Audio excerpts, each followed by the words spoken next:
We welcome you for the program Revival God's Way. தேவனுடைய பார்வையில் எழுப்புதல் என்னும் இந்த பிரத்யேக சிறப்பு நிகழ்ச்சிக்கு உங்களை வாழ்த்தி வரவேற்கிறோம். We want to begin with reading God's words. இந்த நாளின் நிகழ்ச்சியை தேவனுடைய திருவசனத்தை படித்து ஆரம்பிப்போம். Please stand with me, Book of Revelation, 17th chapter. See the verses from 1 to 18. தயவு செய்து என்னோடு கூட உங்கள் வேதத்தை வெளிப்படுத்தின விசேஷம் 17ஆம் அதிகாரத்திற்கு திருப்பி 1 முதல் 18 வரை உள்ள வசனங்களை பாருங்கள். Then one of the 7 angels who had the 7 bowls came and talked with me, saying to me, "Come, I will show you the judgment of the great harlot, who sits on many waters, with whom the kings of the earth committed fornication, and the inhabitants of the earth were made drunk with the wine of her fornication." 7 கலசங்களுடைய அந்த 7 தூதரில் ஒருவன் வந்து என்னோடே பேசி, "நீ வா, திரளான தண்ணீர்கள் மேல் உட்கார்ந்திருக்கிற மகா வேசியோடே பூமியின் ராஜாக்கள் வேசித்தனம் பண்ணினார்களே, அவளுடைய வேசித்தனமாகிய மதுவால் பூமியின் குடிகளும் வெறி கொண்டிருந்தார்களே, அவளுக்கு வருகிற ஆக்கினையை உனக்கு காண்பிப்பேன் என்று சொல்லி." So he carried me away in the spirit into the wilderness, and I saw a woman sitting on a scarlet beast, which was full of names of blasphemy, having 7 heads and 10 horns. ஆவிக்குள் என்னை வனாந்திரத்திற்கு கொண்டு போனான். அப்பொழுது 7 தலைகளையும் 10 கொம்புகளையும் உடையதும் தூஷணமான நாமங்களால் நிறைந்ததுமான சிவப்பு நிறமுள்ள மிருகத்தின் மேல் ஒரு ஸ்திரீ ஏறி இருக்க கண்டேன். The woman was arrayed in purple and scarlet, and adorned with gold and precious stones and pearls, having in her hand a golden cup full of abominations and the filthiness of her fornication. அந்த ஸ்திரீ இரத்தாம்பரமும் சிவப்புமான ஆடையும் தரித்து பொன்னினாலும் இரத்தினங்களினாலும் முத்துக்களினாலும் சிங்காரிக்கப்பட்டு தன் வேசித்தனமாகிய அருவருப்புகளாலும் அசுத்தத்தாலும் நிறைந்த பொற்பாத்திரத்தை தன் கையிலே பிடித்திருந்தாள். And on her forehead a name was written, Mystery, Babylon the Great, the mother of harlots and of the abominations of the earth. மேலும் ரகசியம், மகா Babylon, வேசிகளுக்கும் பூமியில் உள்ள அருவருப்புகளுக்கும் தாய் என்னும் நாமம் அவள் நெற்றியில் எழுதியிருந்தது. I saw the woman drunk with the blood of saints and with the blood of martyrs of Jesus, and when I saw her, I marveled with great amazement.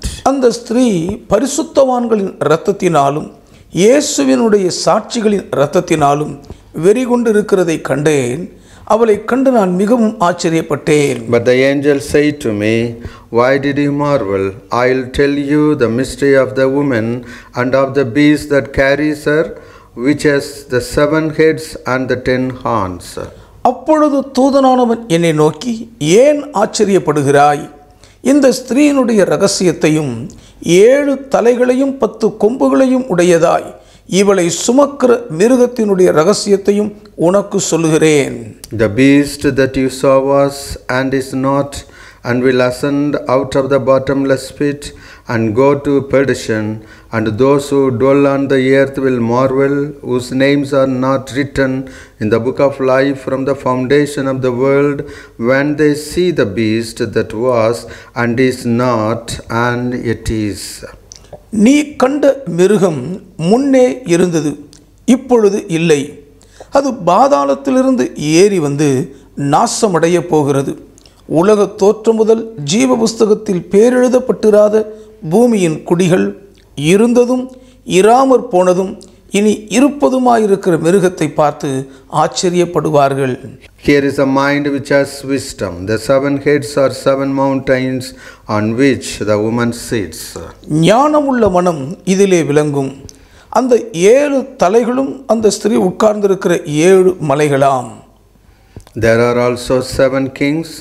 5 have fallen, one is, and the other has not yet come, and when he comes, he must continue a short time. அவைகள் 7 ராஜாக்களாம். இவர்களில் 5 பேர் விழுந்தார்கள், ஒருவன் இருக்கிறான், மற்றவன் இன்னும் வரவில்லை. வரும்போது அவன் கொஞ்ச காலம் தரித்திருக்க வேண்டும். The beast that was and is not is himself also the 8th, and is of 7, and is going to perdition. இருந்ததும் இராததுமாகிய மிருகமே எட்டாவதானவனும் அவ்வேளிலிருந்து தோன்றுகிறவனும் நாசமடைய போகிறவனுமாயிருக்கிறான். The 10 horns which you saw are 10 kings who have received no kingdom as yet, but they receive authority for 1 hour as kings with the beast. நீ கண்ட 10 கொம்புகளும் 10 ராஜாக்களாம். இவர்கள் இன்னும் ராஜ்யம் பெறவில்லை. இவர்கள் மிருகத்துடனே கூட 1 மணி நேரமளவும் ராஜாக்கள் போல் அதிகாரம் பெற்றுக்கொள்கிறார்கள். These are of one mind, and they will give their power and authority to the beast. இவர்கள் ஒரே யோசனை உள்ளவர்கள். இவர்கள் தங்கள் வல்லமையையும் அதிகாரத்தையும் மிருகத்திற்கு கொடுப்பார்கள். These will make war with the lamb, and the lamb will overcome them, for he is Lord of lords and King of kings, and those who are with him are called, chosen and faithful. இவர்கள் ஆட்டுக்குட்டியானவருடனே யுத்தம் பண்ணுவார்கள். ஆட்டுக்குட்டியானவர் கர்த்தாதி கர்த்தரும் ராஜாதி ராஜாவுமாய் இருக்கிறபடியால் அவர்களை ஜெயிப்பார். அவரோடு கூட இருக்கிறவர்கள் அழைக்கப்பட்டவர்களும் தெரிந்து கொள்ளப்பட்டவர்களும் உண்மையுள்ளவர்களுமாயிருக்கிறார்கள் என்றான். Then he said to me, the waters which you saw where the harlot sits are peoples, multitudes, nations and tongues. பின்னும் அவன் என்னை நோக்கி, அந்த வேசி உட்கார்ந்திருக்கிற தண்ணீர்களை கண்டாயே, அவைகள் ஜனங்களும் கூட்டங்களும் ஜாதிகளும் பாஷைக்காரருமாம். And the 10 horns which you saw on the beast, these will hate the harlot, make her desolate and naked, eat her flesh and burn her with fire. நீ மிருகத்தின் மேல் கண்ட 10 கொம்புகளானவர்கள் அந்த வேசியை பகைத்து அவளை பாழும் நிர்வாணமுமாக்கி அவளுடைய மாம்சத்தை பட்சித்து அவளை நெருப்பினால் சுட்டெரித்து போடுவார்கள். For God has put it into their hearts to fulfill his purpose, to be of one mind and to give their kingdom to the beast until the words of God are fulfilled.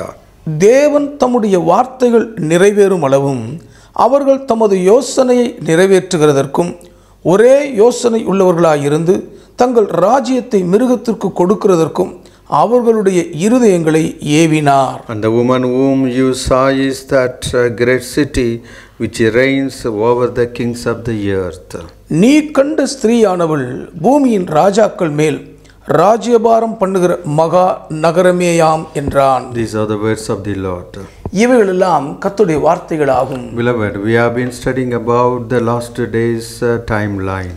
பிரியமானவர்களே, கடைசி நாட்களின் கால பரிமாண வரையறையை குறித்து நாம் தியானித்துக் கொண்டிருக்கிறோம். Our Lord Jesus Christ will come to this earth and he will establish his 1000 years rule in this present earth.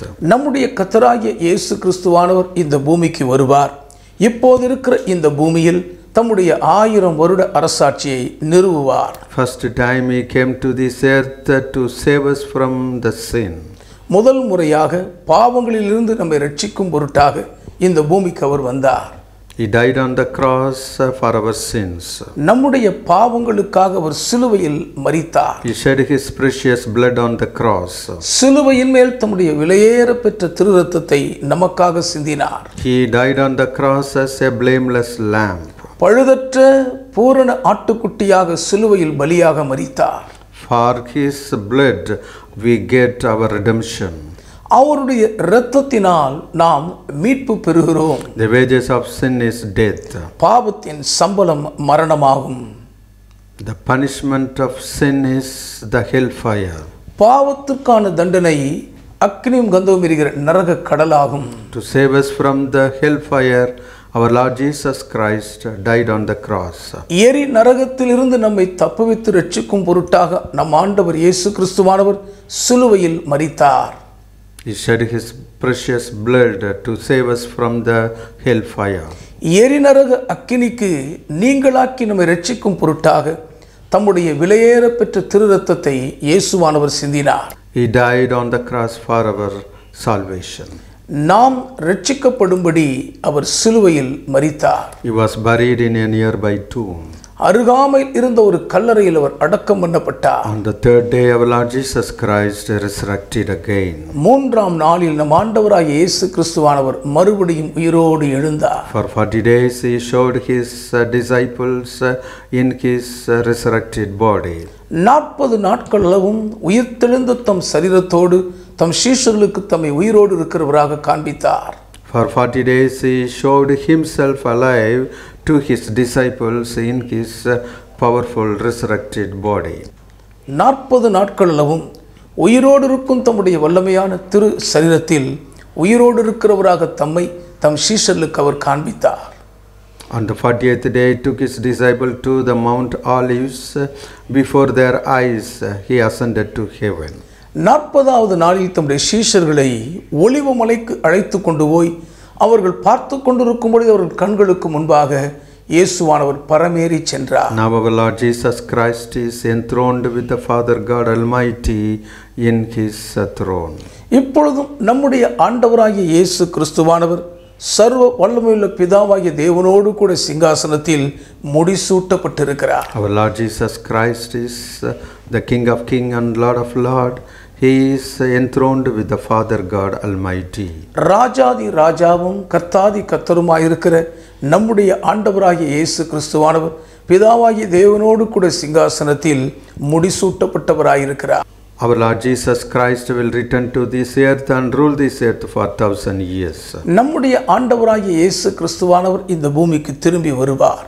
1000 வருஷம் இந்த பூமியை அரசாளுவார். He will return to this earth with his resurrected body and rule this earth for 1000 years. தம்முடைய உயிர்த்தெழுந்த திரு சரீரத்தோடு இந்த பூமிக்கு வருவார். இந்த பூமியை 1000 வருடம் அரசாட்சி செய்வார். He will rule this earth for 1000 years. இந்த பூமியை 1000 வருஷம் அவர் அரசாளுவார். Before our Lord's coming, Antichrist and false prophet will rule this earth for 3.5 years. நம் ஆண்டவர் இயேசுவானவர் வருவதற்கு முன்பதாக அந்தி கிறிஸ்துவும் கள்ளத்தீர்க்கதரிசியும் இந்த பூமியில் 3.5 வருஷம் ஆட்சி செய்வார்கள். This 3.5 years will be a trialsome period for God's children. அந்த 3.5 வருஷமும் தேவனுடைய பிள்ளைகளுக்கு மிகவும் சோதனை நிறைந்த ஒரு நாட்களாக இருக்கும். This 3.5 years, 42 months, 1260 days will be a great period of trial to all the people of this earth. 3.5 வருஷங்களாகிய இந்த 42 மாதமும் 1260 நாட்களும் இந்த பூமியின் குடிகள் யாவருக்கும் மிகப்பெரிய வேதனையின் சோதனையின் நாட்களாகவே நீடிக்கும். We have to pass through these days. இந்த நாட்களின் ஊடாக நாம் கடந்துதான் போக வேண்டும். We have to prepare ourselves to go through these days successfully. ஆகவே இந்த நாட்களின் ஊடாக வெற்றிகரமாக போவதற்கு ஏதுவாக நாம் நம்மை ஆயத்தப்படுத்திக் கொள்ள வேண்டும். These 3.5 years will be a narrow gate for God's children. இந்த 3.5 வருஷ காலமும் தேவனுடைய பிள்ளைகளுக்கு இடுக்கமான வாசல் வழியாக பிரவேசிக்கிற அனுபவம் போல் இருக்கும். We have to prepare ourselves to bear witness to our King Jesus Christ. ஆகவே இந்நாட்களில் நம்முடைய மகாராஜா இயேசு கிறிஸ்துவானவருக்கு நாம் நல்ல சாட்சிகளாய் விளங்க வேண்டும். If we lay our precious life for our Lord Jesus Christ in this 3.5 years, we will return with our Lord Jesus Christ with our resurrected body, and we will rule with our Lord Jesus Christ in this earth. இந்த 3.5 வருஷ கொடூரமான ஆட்சி காலத்தில் அருமையான நம்முடைய உயிரை இயேசுவுக்காக நாம் இழக்க நேருமானால் நம் ஆண்டவர் இயேசு கிறிஸ்துவோடு கூட இந்த பூமிக்கு நாம் திரும்பி வருவோம். உயிர்த்தெழுந்த சரீரத்தை அடைந்தவர்களாக இயேசுவானவரோடு கூட 1000 வருஷம் இந்த பூமியில் நாம் அரசாளுவோம். We will rule with our Lord Jesus Christ for 1000 years. நம் ஆண்டவர் இயேசு கிறிஸ்துவோடு கூட நாம் 1000 வருஷம் அரசாளுவோம். We will judge the people of this earth who rendered injustice to us. நமக்கு அநீதி இழைத்த இப்பூமியின் குடிமக்களை நாம் தான் நியாயம் தீர்ப்போம். On our Lord's coming, our Lord will establish thousands of tribunal courts in this earth. நம் ஆண்டவராகிய இயேசுவானவர் இந்த பூமிக்கு திரும்பி வரும்போது இந்த பூமியில் ஆயிரக்கணக்கான விசாரணை நீதிமன்றங்களை அமைப்பார். At the beginning of the 1,000 years rule of our Lord Jesus Christ, the martyrs will sit on the judgment seat and they will pronounce judgments to the people who rendered injustice to them. நம் ஆண்டவராகிய இயேசு கிறிஸ்துவானவரின் 1000 வருட அரசாட்சியின் ஆரம்ப காலத்தில் இரத்த சாட்சிகளாய் மரித்துயிர்த்தெழுந்த பரிசுத்தவான்கள் நியாயாசனங்களில் அமர்ந்தவர்களாக தங்களுக்கு எதிரான கொடூரமான அநீதி இழைத்த ஜனங்களை தீர்ப்பு வழங்கி கொண்டிருப்பார்கள்.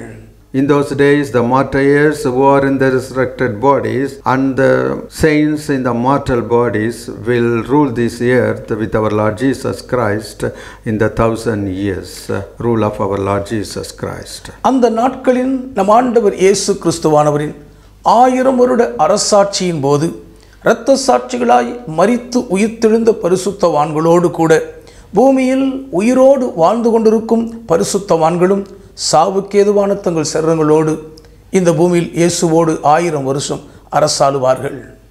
In the 3.5 years rule of Antichrist and false prophet, the wicked people will be totally eradicated from the face of this earth. அந்தி கிறிஸ்து மற்றும் கள்ள தீர்க்கதரிசியின் 3.5 வருஷ கொடூரமான ஆட்சி காலத்தின் போது பொல்லாத துஷ்டரும் துன்மார்க்கருமாகிய அனைவரும் இந்த பூமியின் மீதெங்கும் இராதபடி முற்றிலும் நிகிரகம் பண்ணப்பட்டு விடுவார்கள். Please turn with me, book of Revelation, 22nd chapter, see the 15th verse.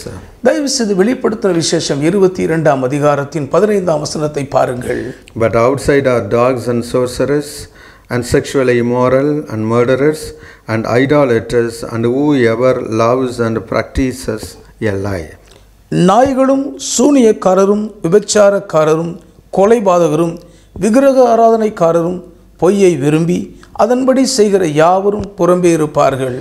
In the 1,000 years rule of our Lord Jesus Christ, the dogs and sorcerers, நம் ஆண்டவராகிய இயேசு கிறிஸ்துவானவரின் 1000 வருட அரசாட்சியின் போது நாய்களும் சூனியக்காரரும், the sexually immoral and murderers, விபச்சாரக்காரரும் கொலைபாதகரும், idolaters and people who loves and practices a lie will not enter the 1,000 years rule of our Lord Jesus Christ. விக்கிரக ஆராதனைக்காரரும் பொய்யை விரும்பி அதன்படி செய்கிற யாவரும் 1000 வருட அரசாட்சிக்குள் அனுமதிக்கப்பட மாட்டார்கள். The dogs are the people who have anti-Semitic tendencies. நாய்கள் என்று சொல்லும்போது யூதர்கள் மீது வெறுப்பையும் பகைமையும் உமிழக்கூடிய மனப்பான்மையுள்ளோரை குறிக்கும். They can't enter the 1,000 years rule of our Lord Jesus Christ. அவர்களால் நம் ஆண்டவர் இயேசு கிறிஸ்துவின் 1000 வருட அரசாட்சிக்குள் நுழையவே முடியாது. The sorcerers, the sexually immoral, the idolaters and the people who loves and practices the lies spreaded by Antichrist and false prophet will not enter the 1,000 years rule. சூனியக்காரரும் விபச்சாரக்காரரும் கொலைபாதகரும் விக்கிரக ஆராதனைக்காரரும் அந்தி கிறிஸ்து மற்றும் கள்ள தீர்க்கதரிசி கட்டவிழ்த்து விடும் பொய்யை நம்பி விரும்பி அதன்படி செய்கிற அனைவரும் 1000 வருட அரசாட்சிக்குள் பிரவேசிக்கவே முடியாது. These type of people will be eliminated from the face of this earth. இப்படிப்பட்ட வகையை சார்ந்த ஜனங்கள் பூச்சக்கரத்தின் மீதெங்கும் இராதபடி முழுவதுமாக துடைத்தெறியப்பட்டு விடுவார்கள். A new young generation from all the tribes and nations and tongues will enter the 1,000 years rule of our Lord Jesus Christ. உலக நாடுகள் எங்கும் உள்ள எல்லா பாஷைக்காரர்கள் மக்களின மத்தியில் இருந்து எழும்பும் ஒரு புதிய இளம் தலைமுறை நம் ஆண்டவராகிய இயேசு கிறிஸ்துவானவரின் 1000 வருட அரசாட்சிக்குள் பிரவேசிப்பார்கள். A new generation of young children will enter the 1,000 years rule of our Lord Jesus Christ. இளம் வாலிப பிள்ளைகளாய் இருக்கும் ஒரு புத்தம் புதிய தலைமுறையினர் நம் ஆண்டவராகிய இயேசு கிறிஸ்துவானவரின் 1000 வருட அரசாட்சிக்குள் பிரவேசிப்பார்கள். Our Lord Jesus Christ will rule this earth for 1,000 years. நம் ஆண்டவர் இயேசு கிறிஸ்துவானவர் இந்த பூமியை 1000 வருஷம் அரசாளுவார். The Antichrist and false prophets are mentioned as beast. அந்தி கிறிஸ்துவும் கள்ள தீர்க்கதரிசியும் மிருகம் என்று குறிப்பிடப்பட்டு இருக்கிறார்கள். The Antichrist is a beast from the sea. அந்தி கிறிஸ்து சமுத்திரத்திலிருந்து ஏறி வருகிற ஒரு மிருகமாயிருக்கிறான். The dragon will give power and authority to Antichrist. அந்தி கிறிஸ்துவுக்கு வல்லமையையும் அதிகாரத்தையும் வலு சர்ப்பம்தான் கொடுக்கும். The false prophet also mentioned the Bible as beast. கள்ள தீர்க்கதரிசியும் கூட வேதத்தில் மிருகமாகத்தான் குறிப்பிடப்பட்டிருக்கிறான். The dragon gives him power and authority to do great signs and wonders before men. கள்ள தீர்க்கதரிசியும் கூட மனிதர்களுக்கு முன்பாக மிகப்பெரிய அற்புதங்களையும் அடையாளங்களையும் நடப்பிப்பதற்கு ஏதுவான அதிகாரத்தையும் வல்லமையையும் வலு சர்ப்பம் அவனுக்கு கொடுக்கும். They will deceive the people of this earth. இந்த பூமியின் மக்களை அவர்கள் வஞ்சித்து மோசம் போக்கி விடுவார்கள். They will be given power and authority to rule this earth for 3.5 years. இந்த பூமியை 3.5 வருஷம் ஆளுகை செய்வதற்கான அதிகாரமும் வல்லமையும் அவர்களுக்கு கையளிக்கப்பட்டிருக்கும். In those days they will set war against our Lord Jesus Christ. அந்த நாட்களின் போது அவர்கள் நம் ஆண்டவராகிய இயேசு கிறிஸ்துவானவருக்கு எதிராக யுத்தம் பண்ணுவார்கள். They will set war against God's saints. தேவனுடைய பரிசுத்தவான்களுக்கு எதிராக அவர்கள் யுத்தம் பண்ணுவார்கள். We will have a great war against Antichrist and false prophet in these 3.5 years. இந்த 3.5 வருஷ ஆட்சி காலத்தின் போது அந்தி கிறிஸ்துவுக்கும் கள்ள தீர்க்கதரிசிக்கும் எதிராக நாம் மிகப்பெரிய யுத்தம் பண்ணுவோம். We have to prepare for this war. இந்த யுத்தத்துக்கு நாம் நம்மை ஆயத்தமாக்கி கொள்ள வேண்டும். Please turn with me book of Revelation 17th chapter. See the verses 1 and 2. தயவு செய்து வெளிப்படுத்தின விசேஷம் 17ஆம் அதிகாரத்திற்கு வேதத்தை திருப்பி 1-2 வசனங்களை பாருங்கள். Then one of the 7 angels who had the 7 bowls came and talked with me, saying to me, Come, I will show you the judgment of great harlot who sits on many waters, with whom the kings of the earth committed fornication, and the inhabitants of the earth were made drunk with the wine of her fornication. 7 கலசங்களை உடைய அந்த 7 தூதரில் ஒருவன் வந்து என்னோடே பேசி, நீ வா, திரளான தண்ணீர்கள் மேல் உட்கார்ந்திருக்கிற மகா வேசியோடே பூமியின் ராஜாக்கள் வேசித்தனம் பண்ணினார்களே, அவளுடைய வேசித்தனமாகிய மதுவால் பூமியின் குடிகளும் வெறி கொண்டிருந்தார்களே, அவளுக்கு வருகிற ஆக்கினையை உனக்கு காண்பிப்பேன் என்று சொல்லி. Here St. John saw a great harlot who was sitting on many waters. இங்கே அநேக திரளான தண்ணீர்கள் மேல் உட்கார்ந்திருக்கிற ஒரு வேசியை பரிசுத்த யோவான் பார்க்கிறார். The kings of the earth committed fornication with that harlot. பூமியின் ராஜாக்கள் அந்த வேசியோடே வேசித்தனம் பண்ணினார்கள். The inhabitants of the earth were made drunk with the wine of her fornication. அவளுடைய வேசித்தனமாகிய மதுவால் பூமியின் குடிமக்கள் யாவரும் வெறி கொண்டிருந்தார்கள். Here St. John saw a great city as a harlot. ஒரு மகா நகரத்தையே ஒரு வேசியாகத்தான் பரிசுத்த யோவான் பார்க்கிறார். See the 3rd verse. 3வது வசனத்தை பாருங்கள். So he carried me away into the spirit into the wilderness, and I saw a woman sitting on a scarlet beast, which was full of names of blasphemy, having 7 heads and 10 horns. ஆவிக்குள் என்னை வனாந்தரத்திற்கு கொண்டு போனான். அப்பொழுது 7 தலைகளையும் 10 கொம்புகளையும் உடையதும் தூஷணமான நாமங்களால் நிறைந்ததுமான சிவப்பு நிறமுள்ள மிருகத்தின் மேல் ஒரு ஸ்திரீ ஏறி இருக்க கண்டேன். The harlot woman was sitting on the dragon. அந்த வேசியாகிய ஸ்திரீ வலு சர்ப்பத்தின் மேல் ஏறி உட்கார்ந்திருக்கிறாள். See the 4th verse.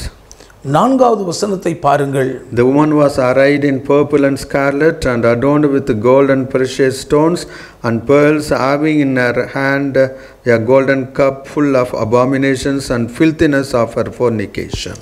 அந்த ஸ்திரீ இரத்தாம்பரமும் சிவப்பான ஆடையும் தரித்து பொன்னினாலும் இரத்தினங்களினாலும் முத்துக்களினாலும் சிங்காரிக்கப்பட்டு தன் வேசித்தனமாகிய அருவருப்புகளாலும் அசுத்தத்தாலும் நிறைந்த பொற்பாத்திரத்தை தன் கையிலே பிடித்திருந்தாள். St. John saw the harlot. She was wearing purple and scarlet. அவள் இரத்தாம்பரமும் சிவப்பான வஸ்திரமும் தரித்திருக்கிறதை பரிசுத்த யோவான் பார்க்கிறார். She was adorned with gold, pearls and precious stones. அவள் பொன்னினாலும் இரத்தினங்களினாலும் முத்துக்களினாலும் அலங்கரிக்கப்பட்டு சிங்காரிக்கப்பட்டிருக்கிறாள். She was holding a cup of filthiness of fornication. தன் வேசித்தனமாகிய அசுத்தங்களால் நிறைந்த ஒரு பாத்திரத்தை தன் கையில் பிடித்திருக்கிறாள். The woman also a beast. இந்த ஸ்திரீயும் ஒரு மிருகமே. She was sitting on the dragon. வலு சர்ப்பத்தின் மேல் அவள் ஏறி இருக்கிறாள். See the 5th verse. 5ஆம் வசனத்தை பாருங்கள். On her forehead a name was written, Mystery, Babylon the Great, the mother of harlots and of the abominations of the earth. மேலும் ரகசியம், மகா பாபிலோன், வேசிகளுக்கும் பூமியில் உள்ள அருவருப்புகளுக்கும் தாய் என்னும் நாமம் அவள் நெற்றியிலே எழுதியிருந்தது. She had the name written on her forehead that she was a great harlot. தான் ஒரு மகா வேசி என்று சொல்லக்கூடிய ஒரு தூஷணமான வார்த்தை அவள் நெற்றியில் எழுதப்பட்டிருந்தது. See the 6th verse. 6வது வசனத்தை பாருங்கள். I saw the woman drunk with the blood of the saints and with the blood of the martyrs of Jesus, and when I saw her I marveled with great amazement. அந்த ஸ்திரீ பரிசுத்தவான்களின் இரத்தத்தினாலும் இயேசுவினுடைய சாட்சிகளின் இரத்தத்தினாலும் வெறி கொண்டிருக்கிறதை கண்டேன். அவளை கண்டு நான் மிகவும் ஆச்சரியப்பட்டேன். Here we see the city Babylon will set a war against God's saints. Babylon மகா நகரம் தேவனுடைய பரிசுத்தவான்களுக்கு விரோதமாக யுத்தம் பண்ணுகிறது என்பதை இங்கே நாம் பார்க்கிறோம். This Babylon city will be the capital city for Antichrist and false prophet. இந்த பாபிலோன் மகா நகரம்தான் அந்தி கிறிஸ்துவும் கள்ள தீர்க்கதரிசியும் ஆட்சி செய்வதற்கு தலைநகரமாக இருக்கும். This city will rule the nations and tribes and tongues. இந்த பாபிலோன் மகாநகரம் உலக நாடுகளையும் சகல பாஷைக்காரரையும் எல்லா மக்கள் இனத்தவரையும் ஆட்சி செய்யும். It will not be an ordinary city. அது ஒரு சாதாரண நகரமாக இருக்காது. It will be a beast. அது ஒரு மிருகமாகவே தலைவிரித்தாடும். We have to set war against this Babylon. இந்த பாபிலோனுக்கு எதிராக நாம் யுத்தம் பண்ணியே ஆக வேண்டும். The Babylon will deceive the people with its fornication and adulteries. இந்த பாபிலோன் தன் விபச்சாரத்தினாலும் வேசித்தனத்தினாலும் உலக வாழ் மக்களை வஞ்சித்து மோசம் போக்கும். We have to prepare to come out of this city. இந்த நகரத்தை விட்டு வெளியேறி விடுவதற்கு ஏதுவாக நாம் ஆயத்தமாக வேண்டும். See the 7th verse. 7ஆம் வசனத்தையும் பாருங்கள். But the angel said to me, Why did you marvel? I will tell you the mystery of the woman and of the beast that carries her, which has 7 heads and the 10 horns. அப்பொழுது தூதனானவன் என்னை நோக்கி, ஏன் ஆச்சரியப்படுகிறாய்? இந்த ஸ்திரீயினுடைய ரகசியத்தையும் 7 தலைகளையும் 10 கொம்புகளையும் உடையதாய் இவளை சுமக்கிற மிருகத்தினுடைய ரகசியத்தையும் உனக்கு சொல்லுகிறேன். The woman is carried by the beast. இந்த ஸ்திரீ ஒரு மிருகத்தினால் சுமக்கப்படுகிறாள்.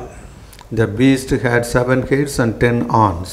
அந்த மிருகத்துக்கு 7 தலைகளும் 10 கொம்புகளும் இருக்கின்றன. That is the government of Antichrist. அதுவே அந்தி கிறிஸ்துவின் அரசாங்கமாயிருக்கும். In these last days, the great city Babylon will emerge. இந்த கடைசி நாட்களில் மகா பாபிலோன் நகரம் தலையெடுத்து எழும்பும். We should not live in this Babylon. இந்த பாபிலோனுக்குள் நாம் வாழவே கூடாது. This great city will deceive the people of this earth by its great wealth and the fornication. இந்த மகா நகரம் தன்னுடைய திரளான ஐஸ்வர்யத்தின் மூலமும் தன்னுடைய வேசித்தன சுபாவத்தின் மூலமும் பூமியின் குடிமக்களை வஞ்சித்து மோசம் போக்கிவிடும். The people whose names are not written in the book of the Lamb will be deceived in these days. ஆட்டுக்குட்டியானவரின் புஸ்தகத்தில் பேரெழுதப்பட்டிராத ஜனங்கள் இந்த வேசியால் வஞ்சிக்கப்பட்டு போவார்கள். This Babylon will support Antichrist and false prophet. இந்த பாபிலோன் அந்தி கிறிஸ்துவுக்கும் கள்ள தீர்க்கதரிசிக்கும் ஆதரவு கொடுத்து அடைக்கலம் கொடுக்கும். We should not afraid of Antichrist and false prophet. அந்தி கிறிஸ்துவை கண்டோ கள்ள தீர்க்கதரிசியை கண்டோ நாம் பயப்படவே கூடாது. They will rule for only 3.5 years. வெறும் 3.5 வருஷம் மட்டும்தான் அவர்கள் ஆட்சி செய்வார்கள். Only 1260 days. வெறும் 1260 நாட்கள் மட்டும்தான் ஆட்சியில் இருப்பார்கள். After this they will be thrown into the lake of fire. இந்த நாட்களுக்கு பின்பு அவர்கள் எரிகிற அக்கினி கடல் ஏரிக்குள் தள்ளுண்டு போவார்கள். The rule will come to an end when our Lord Jesus Christ return to this earth.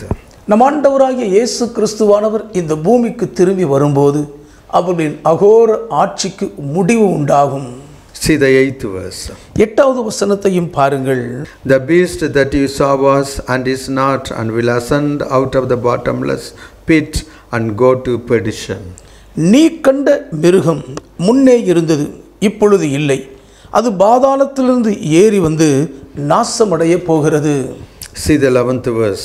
11வது வசனத்தை கவனியுங்கள். The beast that was and is not is himself also the 8th and is of the 7 and is going to perdition.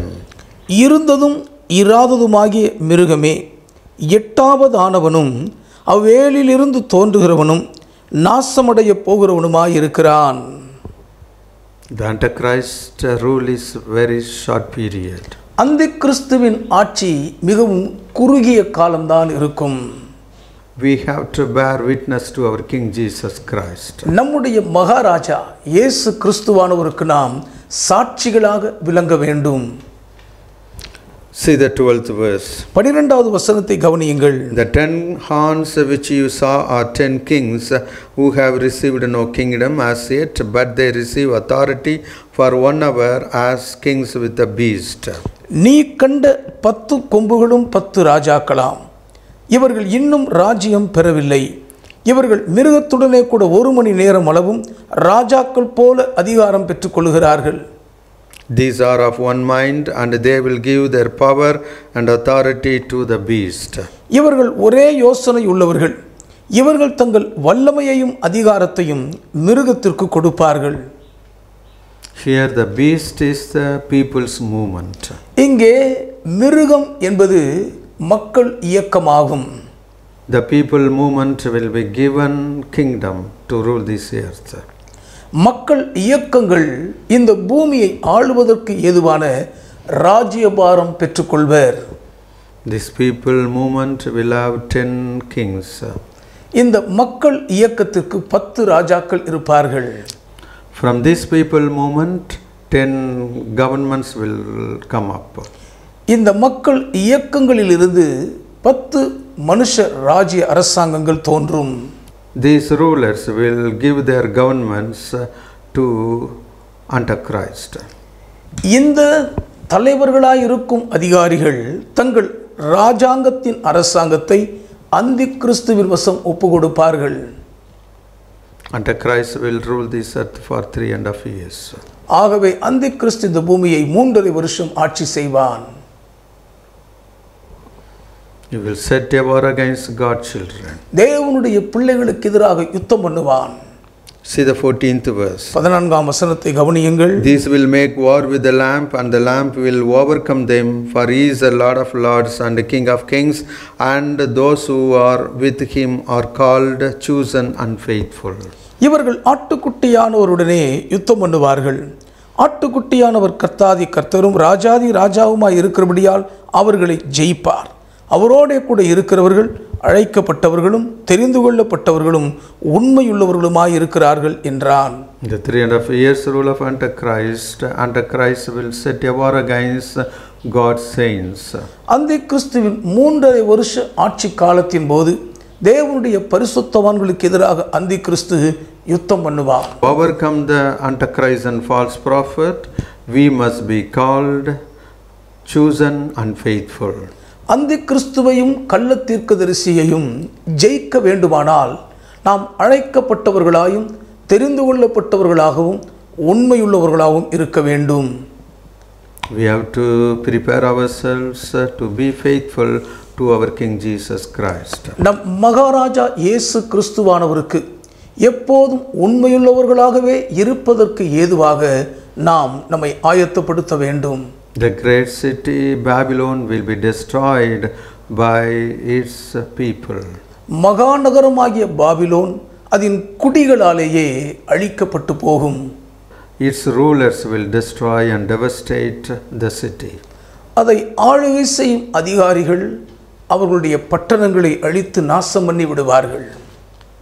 See the 16th verse. 16வது வசனத்தை பாருங்கள். And the 10 horns which you saw on the beast, these will hate the harlot, make her desolate and naked, eat her flesh and burn her with fire. நீ மிருகத்தின் மேல் கண்ட 10 கொம்புகளானவர்கள் அந்த வேசியை பகைத்து அவளை பாழும் நிர்வாணமுமாக்கி அவளுடைய மாம்சத்தை பட்சித்து அவளை நெருப்பினால் சுட்டரித்து போடுவார்கள். The great city will be ruined by its rulers. மகாநகரம் அதை ஆளுகை செய்கிறவர்களாலேயே பாழாகி நாசமாய் போகும். In those days, political leaders will ruin the great city Babylon. அந்த நாட்களில் அரசியல் தலைவர்கள் மகாநகரமாகிய பாபிலோனை அழித்து நாசம் பண்ணி விடுவார்கள். The city will be burned with fire. மகாநகரம் அக்கினியினால் சுட்டரிக்கப்பட்டு போகும். We should come out of this city. இந்த நகரத்தை விட்டு நாம் வெளியே வந்துவிட வேண்டும். We should not live in this city. அந்த நகரத்துக்குள் நாம் வாசம் பண்ணக்கூடாது. We should run away from this city. இந்த பாபிலோன் நகரத்தை விட்டு நாம் ஓடிவிட வேண்டும். The Babylon will be ruined and destroyed like Sodom and Gomorrah. Sodom Gomorrah பட்டணங்கள் கவிழ்க்கப்பட்டு அழிக்கப்பட்டது போலவே பாபிலோன் நகரமும் அழிந்து நாசமாய் போகும். In those days, Lot and family was told to run away from the city. அந்த நாட்களின் போது லோத்தும் அவருடைய குடும்பத்தாரும் தாங்கள் வசித்த சோதோம் குமோரா பட்டணங்களை விட்டு தப்பி ஓடும்படி அறிவுறுத்தப்பட்டார்கள். But they were not willing to run away from the city. என்றாலும் அவர்கள் சோதோம் குமோராவை விட்டு ஓடி போவதற்கு மனமில்லாமல் இருந்தார்கள். Lot's wife turned into pillar of salt. லோத்தின் மனைவி உப்புத்தூணாகி போனாள். Lot's life turned into a curse. லோத்தின் வாழ்க்கையும் ஒரு சாபமாகவே மாறி போனது. The future Babylon will be like Sodom and Gomorrah. வரப்போகிற பாபிலோன் மகாநகரமும் சோதோம் குமோரா பட்டணங்களுக்கு ஒத்ததாகவே இருக்கும். We should not live in the Babylon city seeking its prosperity and wealth. Babylon நகரம் வாரி இறைக்கும் ஆஸ்தியையோ வளமான ஐஸ்வர்யத்தையோ நாடி தேடுகிறவர்களாக அதற்குள் நாம் ஜீவிக்கவே கூடாது. We should not live in the Babylon city. Babylon நகரத்துக்குள்ளாக நாம் குடியிருக்கவே கூடாது. The city Babylon is a beast. Babylon நகரம் ஒரு மிருகமாகும். It will deceive the people of this earth with its fornication. தன் வேசித்தனங்களால் இந்த பூமியின் குடிமக்களை அது வஞ்சித்து நாசமாக்கிவிடும். We can't keep our robes clean in this Babylon. Babylon நகரத்துக்குள் இருப்போமானால் நம்முடைய வஸ்திரங்களை கரைபடாமல் சுத்தமாக நம்மால் காத்துக்கொள்ள முடியாது. We can't live in this Babylon without being defiled. தீட்டுப்படாத சுத்தாங்க தூய்மையோடு பாபிலோனுக்குள் நம்மால் வாழவே முடியாது. It's impossible to live in this Babylon. இந்த பாபிலோனுக்குள் அப்பழுக்கற்ற வாழ்க்கை வாழ்வது சாத்தியமில்லை. God commands his people to come out of the city. Babylon நகரத்தை விட்டு வெளியேறும்படிதான் தேவன் தம்முடைய ஜனங்களுக்கு கட்டளை கொடுக்கிறார். Please turn with me book of Revelation 18th chapter, see the 4th verse. தயவு செய்து வெளிப்படுத்தின விசேஷம் 18ஆம் அதிகாரத்திற்கு வேதத்தை திருப்பி 4ஆம் வசனத்தை பாருங்கள். And I heard another voice from heaven saying, Come out of her, my people, lest you share in her sins and lest you receive her plagues. பின்பு வேறொரு சத்தம் வானத்திலிருந்து உண்டாக கேட்டேன். அது, என் ஜனங்களே, நீங்கள் அவளுடைய பாவங்களுக்கு உடன்படாமலும் அவளுக்கு நேரிடும் வாதைகளில் அகப்படாமலும் இருக்கும்படிக்கு அவளை விட்டு வெளியே வாருங்கள் என்றது. For her sins have reached to heaven, and God has remembered her iniquities. அவளுடைய பாவம் வானபரியந்தம் எட்டினது, அவளுடைய அநியாயங்களை தேவன் நினைவு கூர்ந்தார். We have to come out of Babylon city. Babylon நகரத்தை விட்டு நாம் வெளியேறிவிட வேண்டும். If we live in the Babylon city, we will be destroyed with the people of Babylon like Sodom and Gomorrah. Babylon நகரத்துக்குள்ளேயே நாம் காணப்படுவோம் என்று சொன்னால், சோதோம் குமோரா பட்டணத்து மக்களைப் போல் பாபிலோன் குடியிருக்கிற மக்களுக்குள் நாமும் ஒருவராய் அழிந்து நாசமாகி விடுவோம்.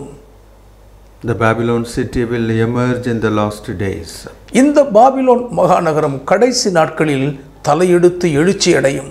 It will be the hub of financial market. ஒட்டுமொத்த உலக பொருளாதார வர்த்தகத்தின் மைய முனையமாய் இயங்கும்.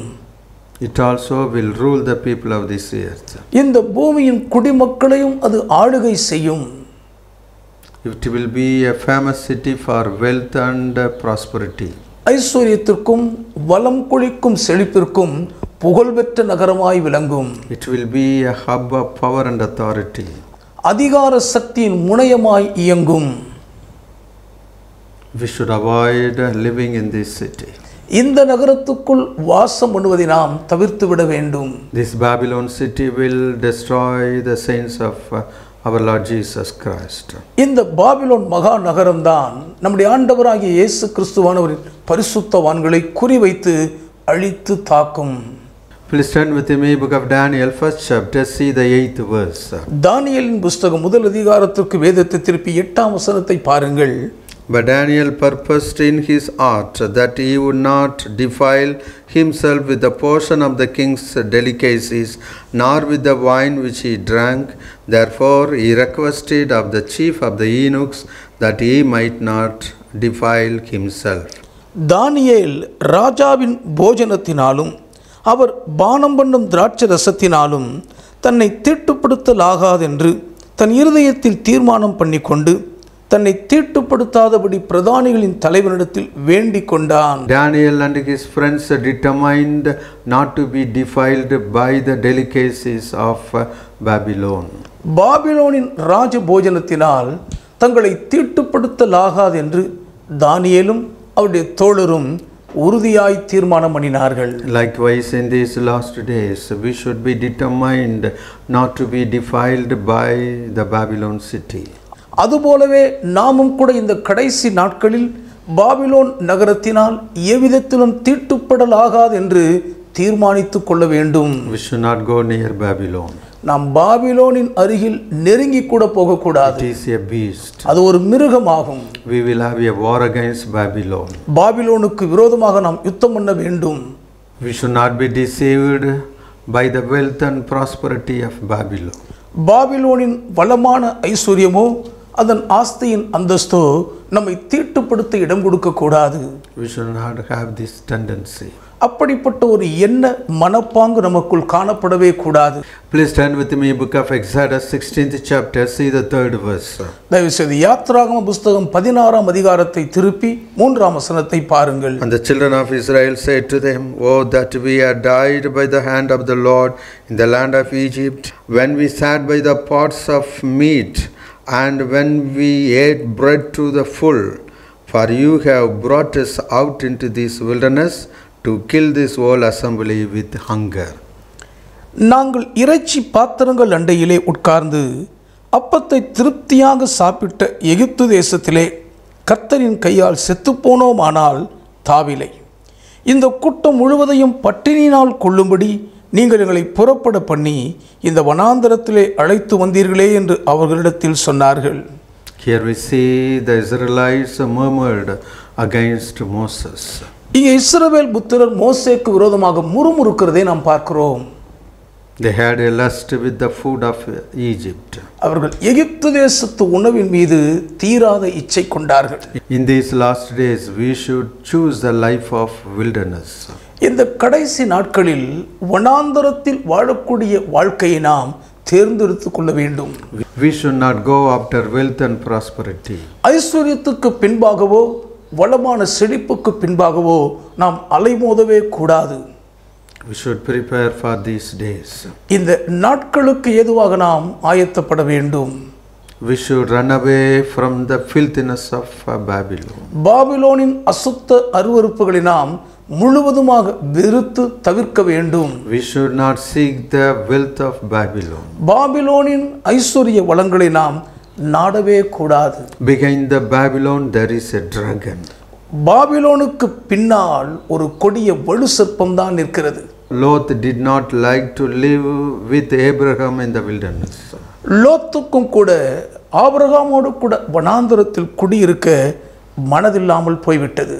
He saw the Sodom and Gomorrah as a Eden. Sodom Gomorrah பட்டணங்களை லோத்து ஏதேன் தோட்டத்தை போல கண்டார்.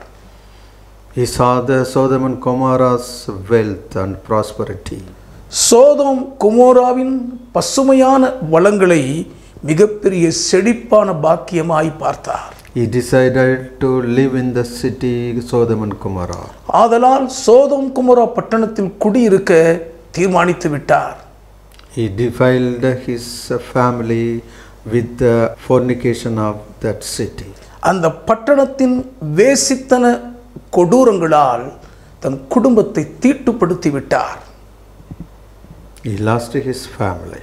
தன் குடும்பத்தையே இழந்து பறிகொடுத்து விட்டார். In these last days we should not have such a tendency. இந்த கடைசி நாட்களில் அப்படிப்பட்ட ஒரு மனப்பாங்கோ இன்னமும் நமக்குள் சற்றும் இருக்கவே கூடாது. We should carry our cross and follow our King Jesus Christ. நாமோ நம் சிலுவையை எடுத்துக்கொண்டு நம் மகாராஜா இயேசு கிறிஸ்துவானவரை பின்பற்ற வேண்டும். In these last days we should not love to live in the Babylon. இந்த கடைசி நாட்களில் பாபிலோனில் குடியிருந்து வாழ நாம் விரும்பவே கூடாது. Babylon will deceive us. Babylon நம்மை வஞ்சித்து மோசம் போக்கிவிடும். We should not go after wealth and prosperity of Babylon. பாபிலோனின் வளமான ஆஸ்தியின் செழிப்பை நாடி அதன் பின்னால் நாம் போகவே கூடாது. Please turn with me book of Acts 7th chapter. See the verses from 38 to 42.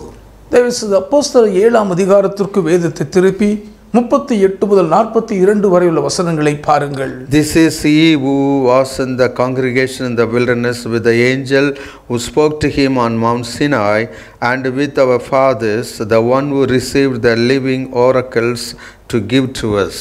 Sinai மலையில் தன்னுடனே பேசின தூதனோடும் நம்முடைய பிதாக்களோடும் கூட வனாந்தரத்திலே சபைக்குள் இருந்தவனும் நமக்கு கொடுக்கும்படி ஜீவ வாக்கியங்களை பெற்றவனும் இவனே. Whom our fathers would not obey but rejected, and in their hearts they turned back to Egypt, saying to Aaron, make us gods to go before us. As for this Moses who brought us out of the land of Egypt, we do not know what has become of him. இவனுக்கு நம்முடைய பிதாக்கள் கீழ்ப்படிய மனதாயிராமல் இவனை தள்ளிவிட்டு தங்கள் இருதயங்களில் எகிப்துக்கு திரும்பி ஆரோனை நோக்கி, எகிப்து தேசத்தில் இருந்து எங்களை அழைத்து கொண்டு வந்த அந்த மோசேக்கு என்ன சம்பவித்ததோ அறியோம். ஆதலால் எங்களுக்கு முன் செல்லும் தெய்வங்களை எங்களுக்கு உண்டு பண்ணும் என்று சொன்னார்கள். See the 41st verse. 41ஆம் வசனத்தையும் கவனியுங்கள். And they made a calf in those days, offered sacrifices to the idol, and rejoiced in the works of their own hands. அந்நாட்களில் ஒரு கன்றுக்குட்டியை உண்டு பண்ணி அந்த விக்கிரகத்திற்கு பலியிட்டு தங்கள் கையின் கிரியைகளில் கலிகூர்ந்தார்கள். Then God turned and gave them up to worship the host of heaven, as it is written in the book of the prophets. Did you offer my slaughtered animals and sacrifices during 40 years in the wilderness, O house of Israel? You also took up the tabernacle of Moloch and the star of your god Rephan, images which you made worship, and I will carry you away beyond Babylon. அப்பொழுது தேவன் அவர்களை விட்டு விலகி வான சேனைக்கு ஆராதனை செய்ய அவர்களை ஒப்பு கொடுத்தார். அதை குறித்து இஸ்ரவேல் வம்சத்தாரே, நீங்கள் வனாந்தரத்தில் இருந்த 40 வருஷம் வரையில் காணிக்கைகளையும் பலிகளையும் எனக்கு செலுத்தினீர்களோ என்றும், பணிந்து கொள்ளும்படி நீங்கள் உண்டாக்கின சொரூபங்களாகிய மோலோகினுடைய கூடாரத்தையும் உங்கள் தேவனாகிய செம்பான் என்னும் நட்சத்திர சொரூபத்தையும் சுமந்தீர்களே, ஆகையால் உங்களை பாபிலோனுக்கு அப்புறத்திலே குடிபோக பண்ணுவேன் என்று தீர்க்கதரிசிகள் புஸ்தகத்தில் எழுதியிருக்கிறதே. The Israelites turned back to Egypt in the wilderness.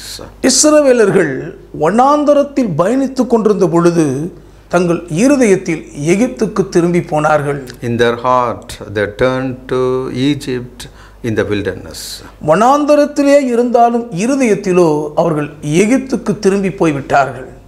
Because of the tendency of running after wealth and prosperity.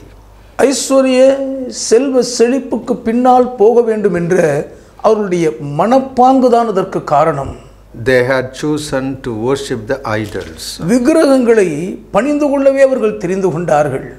God told them they will be carried to beyond the Babylon. நீங்கள் பாபிலோனுக்கு அப்பால் கொண்டு போகப்படுவீர்கள் என்று தேவன் அவர்களை எச்சரித்தார். Beloved, in these last days, if we have the tendency of running after wealth and prosperity, we will be easily deceived by Antichrist and false prophet to worship the image of the beast and receive the mark of the beast. பிரியமானவர்களே, இந்த கடைசி நாட்களில் ஐஸ்வர்யத்தை சம்பாதிக்க வேண்டும், வளமான செழிப்பான வாழ்க்கையை அடைந்துவிட வேண்டும் என்ற ஒரு நாட்டமும் வேட்கையும் நம்முடைய மனதுக்குள் குடியிருக்கும் என்று சொன்னால், மிருகத்தின் முத்திரையின் அடையாள குறியீடை தரித்து கொள்ளுகிறவர்களாக மிருகத்தை வழிபடக்கூடிய மிகவும் கீழ்த்தரமான ஒரு நிலைக்கு தேவன் நம்மை ஒப்பு கொடுத்து விடும் அபாயம் இருக்கிறது. God will hand us over to live in the Babylon city and also to be destroyed in this city. Babylon நகரத்துக்குள்ளேயே வாசம் பண்ண தேவன் நம்மை ஒப்பு கொடுத்து அந்த நகரத்தோடு கூட அழிந்து போக பண்ணிவிடுவார். We should run away from the wealth and prosperity of this world. இந்த உலகத்தின் ஐஸ்வர்யம் வளமான செழிப்பின் ஆஸ்தியை விட்டு நாம் விட்டால் போதும் என்று பறந்து ஓடிவிட வேண்டும். Israelites turned back to Egypt in their mind. இஸ்ரவேலர் தங்கள் மனதில் எகிப்துக்கு திரும்பி போய்விட்டார்கள். They despised the land of Canaan. கானான் நாட்டை அவர்கள் அவமதித்தார்கள். They could not inherit the promised land. வாக்குதத்தம் பண்ணப்பட்ட தேசத்தின் பாக்கியத்தை அவர்களால் சுதந்திரித்துக் கொள்ள கூடாமல் போய்விட்டது. The delicacies, wealth and prosperity of Egypt prevented them not to enter the promised land. எகிப்தின் ருசியுள்ள பதார்த்தங்கள் மீதும் அதன் வளமான செழிப்பின் மீதும் அவர்களுக்கு இருந்த மோக இச்சை வாக்களிக்கப்பட்ட கானான் தேசத்தை சுதந்திரித்துக் கொள்ளக்கூடாதபடி அவர்களை தடுத்தாட்கொண்டது. They were all destroyed in the wilderness for 40 years. 40 ஆண்டுகளாக வனாந்தரத்தில் அலைந்து திரிந்தவர்களாய் அவர்கள் யாவரும் மாண்டு போனார்கள். Only a young generation of young children who did not see the land Egypt entered the promised land. எகிப்து தேசத்தை பார்க்காமல் அறியாமல் வனாந்தரத்திலேயே பிறந்து வளர்ந்த ஆளான புதிய இளம் தலைமுறையினர் மட்டுமே கானானை சுதந்திரித்துக் கொள்ளும் பாக்கியம் பெற்றனர்.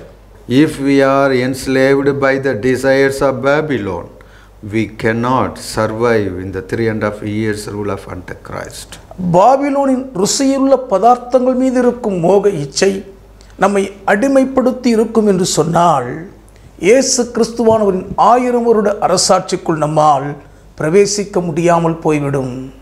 We must be very careful about the prosperity doctrines. இந்த கடைசி நாட்களில் தலைவரி தாடி கொண்டிருக்கும் செழிப்பான உபதேசத்தை குறித்து நாம் மிகவும் ஜாக்கிரதையாக இருக்க வேண்டும். We should come out of the lust of wealth and desires.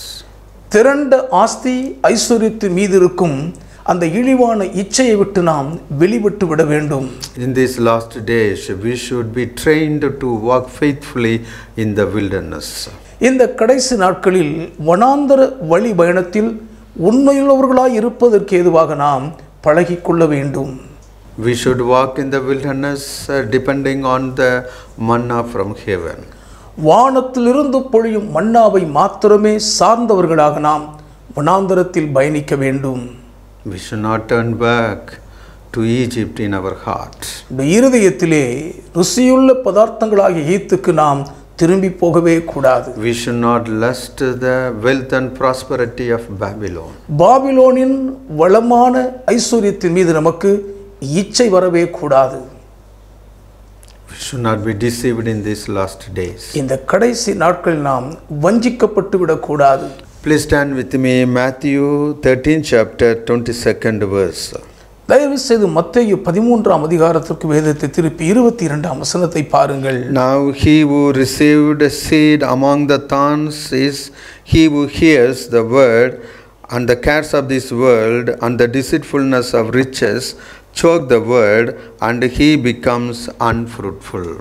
முள்ளுள்ள இடங்களில் விதைக்கப்பட்டவன் வசனத்தை கேட்கிறவனாயிருந்தும் உலக கவலையும் ஐஸ்வர்யத்தின் மயக்கமும் வசனத்தை நெருக்கி போடுகிறதினால் அவனும் பலனற்று போவான். Running after the worldly pleasure will deceive us in these last days, and we can't enter the 1,000 years rule of our Lord Jesus Christ. உலக சிற்றின்பங்கள் பின்னால் ஓடுவோம் என்று சொன்னால் அது இந்த கடைசி நாட்களில் நம்மை வஞ்சித்து மோசம் போக்கி நம் ஆண்டவராகிய இயேசு கிறிஸ்துவானவரின் 1000 வருட அரசாட்சிக்குள் பிரவேசிக்க கூடாதபடி நம்மை தடுத்துவிடும். We have to prepare for these days. இந்த நாட்களுக்கு ஏதுவானவர்களாக நாம் ஆயத்தப்பட வேண்டும். We should prepare ourselves to walk in the wilderness. வனாந்தரத்தில் நடப்பதற்கு ஏதுவாக நம்மை நாம் ஆயத்தப்படுத்திக் கொள்ள வேண்டும். Please stand with me, Luke 21st chapter, see the verses from 34 to 36. தயவு செய்து லூக்கா 21ஆம் அதிகாரம் 34 முதல் 36 வரை உள்ள வசனங்களை பாருங்கள்.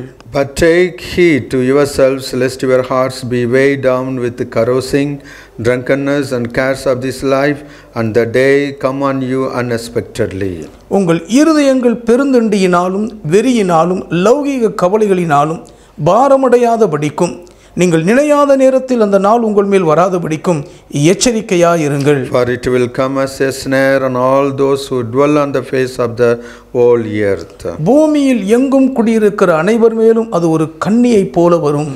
Watch therefore and pray always, that you may be counted worthy to escape all these things that will come to pass, and to stand before the Son of Man. ஆகையால் இனி சம்பவிக்க போகிற இவைகளுக்கெல்லாம் நீங்கள் தப்பி மனுஷகுமாரனுக்கு முன்பாக நிற்க பாத்திரவான்களாக எண்ணப்படுவதற்கு எப்பொழுதும் ஜெபம் பண்ணி விழித்திருங்கள் என்றார். In these last days, இந்த கடைசி நாட்களில் carousing, பெருந்திண்டி, drunkenness, குடிவெறி, cares of this life, உலகத்தின் லௌகீக கவலைகள், these things will be a great snare to the people of this earth. இவைகளெல்லாம் இப்பூமியின் குடிமக்களுக்கு மிகப்பெரிய கண்ணியாகத்தான் இருக்கும். Running after the worldly pleasure will deceive us in these last days, and we can't enter the 1,000 years rule of our Lord Jesus Christ. உலக சிற்றின்பங்கள் பின்னால் ஓடுவோம் என்று சொன்னால் அது இந்த கடைசி நாட்களில் நம்மை வஞ்சித்து மோசம் போக்கி நம் ஆண்டவராகிய இயேசு கிறிஸ்துவானவரின் 1000 வருட அரசாட்சிக்குள் பிரவேசிக்க கூடாதபடி நம்மை தடுத்துவிடும். We have to prepare for these days. இந்த நாட்களுக்கு ஏதுவானவர்களாக நாம் ஆயத்தப்பட வேண்டும். We conclude this session with a prayer. இந்த நாளின் நிகழ்ச்சியை ஜெபத்தோடு நிறைவு செய்வோம். Heavenly Father, we thank you for our Lord's coming. பரலோக பிதாவே, எங்கள் ஆண்டவர் இயேசுவானவரின் வருகைக்காக உமக்கு நாங்கள் நன்றி சொல்கிறோம். Send our King Jesus Christ quickly. எங்கள் மகாராஜா இயேசு கிறிஸ்துவானவரை சீக்கிரமாய் அனுப்பும். Empower us to bear good witness to our King Jesus Christ. எங்கள் மகாராஜா இயேசு கிறிஸ்துவானவருக்கு நல்ல சாட்சியாய் விளங்க எங்களை பலப்படுத்தும். Lord Jesus Christ, come quickly. எங்கள் ஆண்டவராகிய இயேசு கிறிஸ்துவே சீக்கிரமாய் வாரும். Maranatha. Maranatha. We pray in the mighty, powerful, awesome name of Jesus Christ. இயேசு கிறிஸ்துவானவரின் மகத்துவம் வல்லமை நிறைந்த இன்ப திருநாமத்தில் வேண்டி ஜெபிக்கிறோம் பிதாவே. Amen. Amen. God bless you. கர்த்தர் உங்களை ஆசீர்வதிப்பாராக. Amen. ஆமென்.